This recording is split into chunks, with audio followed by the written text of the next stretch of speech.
1,500 million followers of Muhammad totally believe that he was the most perfect male being ever created. Modest, compassionate, just, loving, merciful, moral, knowledgeable, brave, faithful, righteous, generous, truthful, and last but not least, sinless. By the way, these are also the attributes of Allah, the God of Muhammad and his followers. The question that must be asked by believers as well as unbelievers is, was Muhammad a paragon of virtue, worthy of being emulated by billions in the world? So as not to be accused of so-called Islamophobia or being anti-Muslims, I am basing this chapter on what one of the most renowned exegetes of Islam considers the attributes of a true prophet are. According to Taqi-d-Din Ahmad bin Taymiyyah, one of the great scholars of Islam, there were many false prophets, such as Musaylimah the liar, a contemporary of Muhammad. Taymiyyah concluded that many of these alleged prophets were in fact possessed, and that the only way to determine the authenticity of any prophet is by examining his seerah, that is, his biography and deeds, and find out if he be found worthy of the attribute. Ibn Kathir and other scholars of Islam assert that Muhammad was the noblest of all humanity and the greatest of prophets. Muhammad's Quran agrees. Al-Qalam 68.4. And thou, Muhammad, art an exalted standard of character. What I am about to reveal to you, ladies and gentlemen, regarding Muhammad's morality, based entirely upon the Arabic Islamic exegetical sources, are items that are so obscene, shameful, utterly disgusting and degenerate, that neither believers nor unbelievers would have accepted as true had I not based them entirely upon the authentic Islamic sources in chapter and verse. All those listening who may be in shock, incredulity, outrage and or revulsion, calm down. Double check my sources, and only if you find error or deliberate falsehood should you then have the right to take me to task. Al-Ahzab 33.50.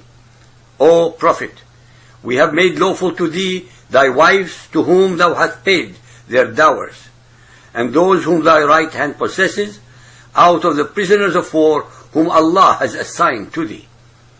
And any believing woman who dedicates her soul to the Prophet, if the Prophet wishes to wed her, this only for thee, and not for the believers at large. In this verse, Allah, the God of Muhammad, allows only Muhammad to have as many wives and sex partners as he wants, while the same Allah limits them to 4 wives to all other male believers. Sahih al-Bukhari 7.760, narrated by Sahil. A woman came to the Prophet and said, I have come to present myself to you. Since Muhammad claimed to be the Prophet of Allah, he was in his time like the modern superstars who get the attention of thousands of females. As a superstar messenger of Allah, women wanted to be intimately associated with him and of course with his power. Then as now, they offered sex in return for a one-night stand with their idol. Muhammad, being Muhammad, had sex with as many of them as he desired.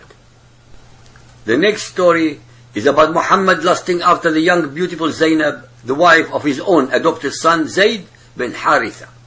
I shall abridge the story for brevity. The History of Al-Tabari, The Victory of Islam, Volume 8, page 23. The Messenger of Allah went to the house of Zayd bin Haritha unexpectedly and was received by his wife Zainab. She was scantily dressed only in a shift. She jumped up in haste and excited the admiration of the Messenger of Allah, so that he turned away, murmuring something that could scarcely be understood. However, he did say overtly, Glory be to Allah the Almighty. Glory be to Allah, who causes the hearts to turn. When Zayd came home, Zainab told him everything. So Zayd went to the Messenger of Allah and said, Messenger of Allah, perhaps Zainab has excited your admiration, and so I will separate myself from her. Zayd could find no possible way to approach her after that day. He eventually separated from her and left her, and she became free. One day, while the Messenger of Allah was talking with Aisha, a fainting became over him. When he was released from it, he smiled and said, "Who will go to Zainab to tell her the good news, saying that Allah has married her to me?" Then he recited this very convenient revelation from Allah, sanctifying his lust and immorality. Al-Ahzab 33.37. Behold, thou didst say to one who had received grace from Allah and thy favor, retain thou in wedlock thy wife and fear Allah. But thou didst hide in thy heart that which Allah was about to make manifest. Thou didst fear the people, but it is more fitting that thou should fear Allah.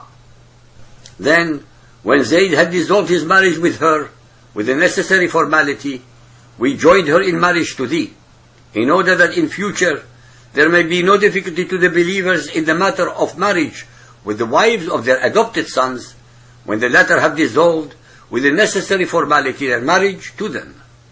And Allah's command must be fulfilled. In confirmation of this sordid story, Zainab asserted the following in Sahih al-Bukhari 9.516, narrated by Anas. Zainab used to boast before the wives of the Prophet, "You were given in marriage by your families, while I was married to the Prophet by Allah from over 7 heavens."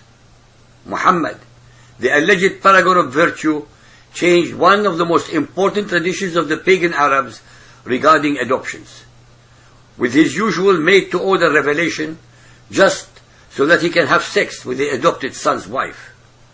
At the same time, he destroyed forever the ability to adopt any child in Islam in the proper manner. Al-Baqarah 2:222. They ask you concerning menstruation, say it is a hurt, therefore keep away from them women during their menstruation, and do not go unto them until they have become clean. And when they have cleansed, then go into them, as Allah has ordained for you. The Quran, in very clear Arabic, forbids men and husbands from making contact, let alone having sex, with menstruating women. Sahih al-Bukhari 1.319, narrated by Zainab bint Abi Salama. Salama said, "I got my menses while I was lying with the Prophet under a woolen sheet. So I slipped away, took the clothes for menses, and put them on. Allah's Apostle said, 'Have you got your menses?' I replied, 'Yes.' Then he called me and took me with him under the woolen sheet." Salama further said, "The Prophet used to kiss me while he was fasting." Sahih al-Bukhari 1.298, narrated by Aisha. During the menses, the Prophet used to order me to put on an izar, a dress worn below the waist, and used to fondle me. While in i'tiqaf, he used to bring his head near me, and I would wash it while I used to be in my periods, menses. Sahih al-Bukhari 1.300, narrated by Maimuna. Whenever Allah's Apostle wanted to fondle any of his wives during their periods, he used to ask her to wear an izar, dress worn below the waist. Sahih al-Bukhari 1.299, narrated by Abdul Rahman bin al-Aswad, on the authority of his father. Aisha said, whenever Allah's Apostle wanted to fondle any one of us during her periods of menses, he used to order her to put on an izar and start fondling her. Sahih al-Bukhari 9.639, narrated by Aisha. The Prophet used to recite the Quran with his head in my lap while I used to be in my periods, having menses. I have deliberately quoted from several of Muhammad's wives so that no one can accuse me of being selective. Muhammad, the presumed Prophet of Allah, the virtuous, broke the very rules that his Lord Allah allegedly instructed him in the Quran, while he sent to Allah's hell any of his followers who did. I would like any of the followers of Muhammad listening to explain away the above hadiths as bequeathed to humanity not by Christian evangelists, Zionists, Jews or Hindus, but by the highest Muslim reporters. I shall now share with you one story revealing Muhammad's faithlessness towards his wives. The History of Al-Tabari, The Victory of Islam, Volume 8, page 223.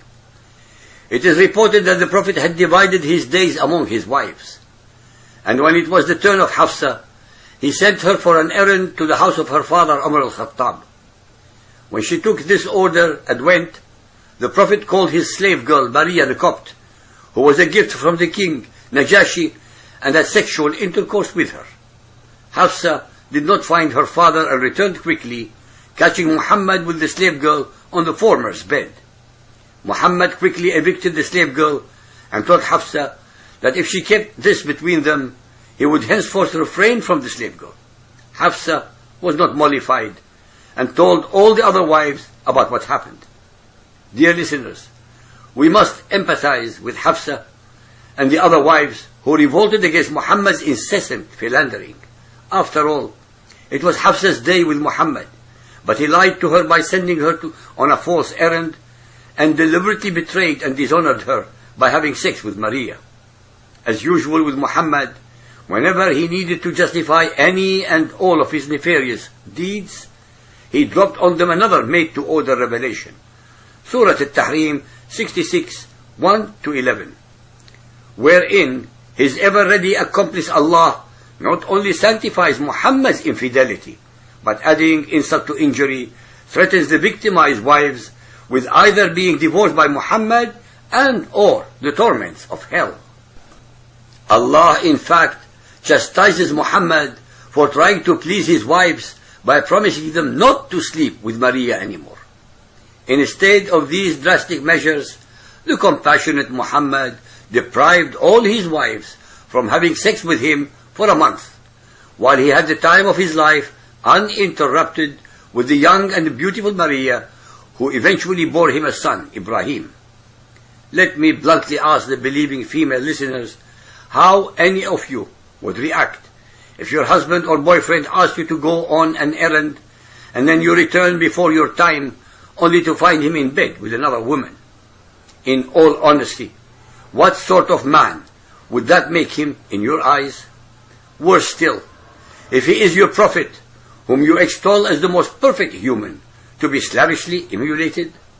Remarkably, even Aisha, the teenager of 1400 years ago, was able to figure out the following fact and reality that have escaped the intellect of hundreds of millions of male followers of Muhammad by pointing out, "Verily your Lord Allah is ever quick to fulfill your whims and desires." Al-Suyuti, Volume 6, page 629. Whenever such verses were revealed rescuing Muhammad. There are many more such sordid stories to recite, but I believe that the above are enough to ask, is Muhammad really the best male ever created?